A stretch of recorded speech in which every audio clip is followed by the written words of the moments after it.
कुछ भी होता है माता पिता होने के नाते कहना हमारा कर्तव्य है, पर मानना न मानना उनका है।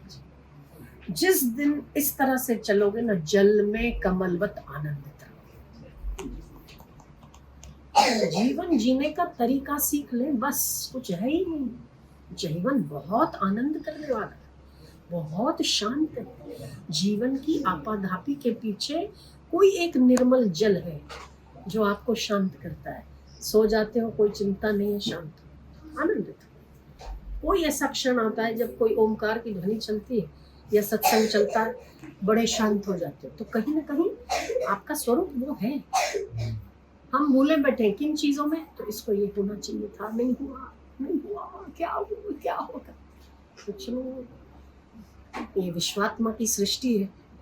आपने नहीं कहा तभी भी ग्रेविटेशनल फोर्स आपको पकड़े रख रहा है ना, नहीं तो उड़ जाते थे हवा में।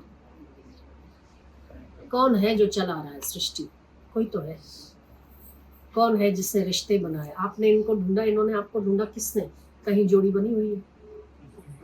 क्यों वही ऋणानुबंध के बच्चे आपके घर में पैदा होते हैं? कोई और बाय मिस्टेक भी नहीं आता है। क्यों? कोई तो है उसकी व्यवस्था करने और देखने वाला। क्या टेंशन करना है? जीवन यही कहता है कि जब बच्चे हो जाए, बड़े हो जाए, उनकी शादी, तो ज्यादा इंटरफेरेंस नहीं होनी चाहिए, शांत रहो। सलाह चाहिए, देने में हम हाजिर हैं, पर कब? जब वो मांगे तब तक चल पाए। तो जब हम अपनी युवानी में थे, युवा अवस्था में थे, जब हमारी शादियां हुई थी, तो हमारी सासों ने भी यही कहा कि बेटो बिगड़ गयो, बहू को हो गयो बेटो, मेरी सुनने नहीं, यही कही थी। आज हम अपने बेटों के लिए कह रहे, तो धर्म है।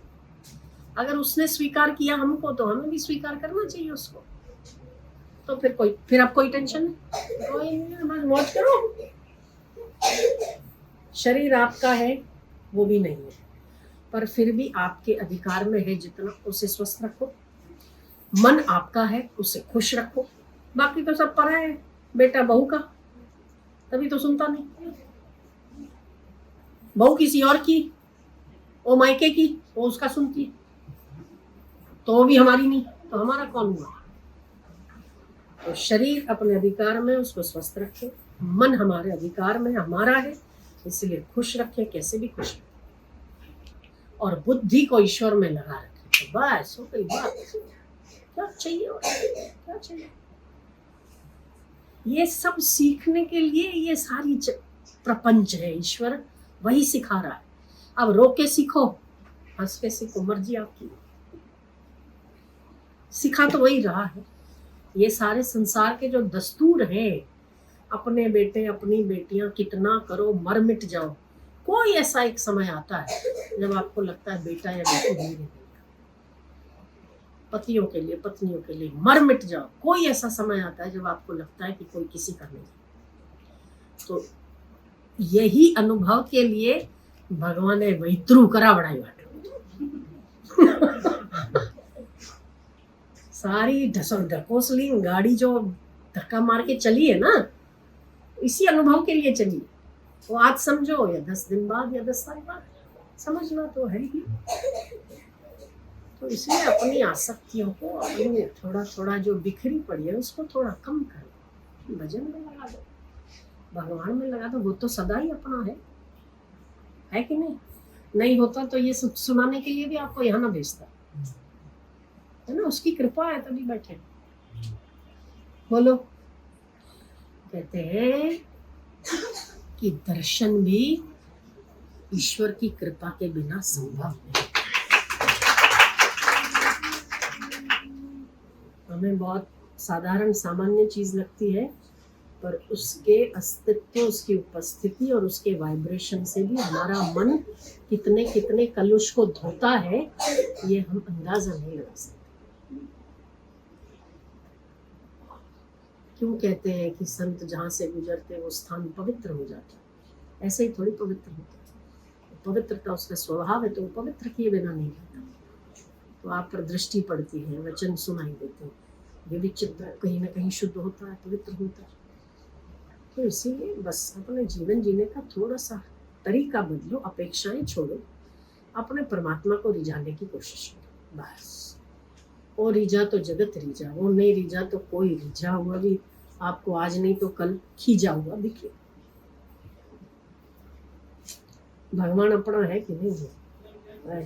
भागवत कथा तो करते हैं, पर वो जो श्याम सुंदर है मेरे इर्द गिर्द नाच रहा है, गा रहा है, पैजनिया में छम छम छम छम आवाज सुनाई दे रही है, वो कहाँ सुन रहे हम?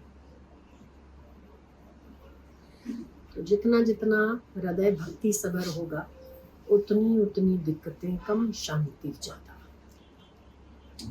बाकी किसी भी व्यक्ति, वस्तु, पदार्थ, प्राणी जगत में जितने भी हैं, जिनसे भी अपेक्षा रखी होगी, निराशा अवश्य मिलेगी, अवश्य। लिख लो। जितने भी आज बहुत खूबसूरत हसीन पल नजर आ रहे हैं आपको, मुझे कोई दुख नहीं, जाने दो थोड़ा सा। ये सत्य है, यही सत्य है, इसको चला लो, बिठा लो।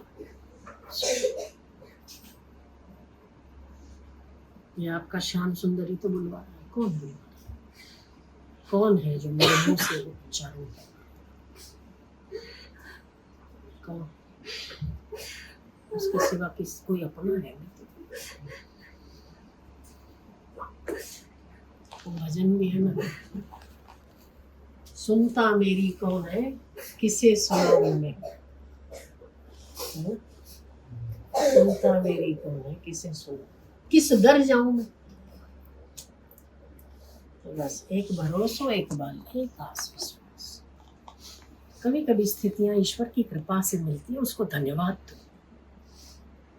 बहुत अच्छा हुआ, हमें समय रहते समझ आ गई, तेरे में मन लगा लेंगे, वो भी तू मेरा प्यारा है, मैंने कभी तुझे पुकारा होगा, मैं तो भूल गई, तुझे याद रहा, तुझे याद रहा, इसीलिए तूने ऐसी व्यवस्था कर दी कि साला मेरा मन तेरे बिना कहीं लगे ही नहीं।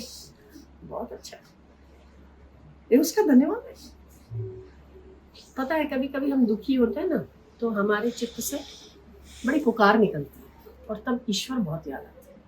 वो पुकार निकलती है, हम पुकार निकलने के बाद जब दुनिया में मस्त और व्यस्त हो जाते हैं तो हम भूल जाते हैं, पर फिर ऐसी कोई स्थिति आती है तो हमें याद आता है कि तो ये ईश्वर की कृपा है। कभी हमने उसको टच किया होगा, उसकी भी भावनाओं को टच किया होगा, क्योंकि वो भी हमारे तो भीतर है ना। वो पिता है, हम बच्चे हो, कभी हमारी पुकार पिता के कान में पहुंच गई होगी और उसे सुन ली होगी, हम भूल गए, वो नहीं भूला। तो स्थितियां आए उससे सकारात्मक ढंग से लो, बहुत अच्छा, ईश्वर ने मेरे को उससे प्रीति कराने की व्यवस्था कर दी है। बहुत सी, बहुत सी। बस तो आप सब लोग मेरी प्रार्थना मान लो कि चाहे कर्म करो चाहे जो करो, पर भगवान में मन लगाओ। बस ईश्वर में मन लग जाएगा ना तो कोई फरियाद ही नहीं है, फिर तो सब अच्छा है। भगवान में मन नहीं है ना तो ये ऐसा नहीं होना चाहिए, ऐसा होना चाहिए, ऐसा होना चाहिए। सारे उत्पात वहाँ है, ईश्वर में मन लगा हुआ तो उत्पात है कुछ है ही। तो स्थिति आए तो धन्यवाद, तो बहुत अच्छा, भगवान में मन लग जाए।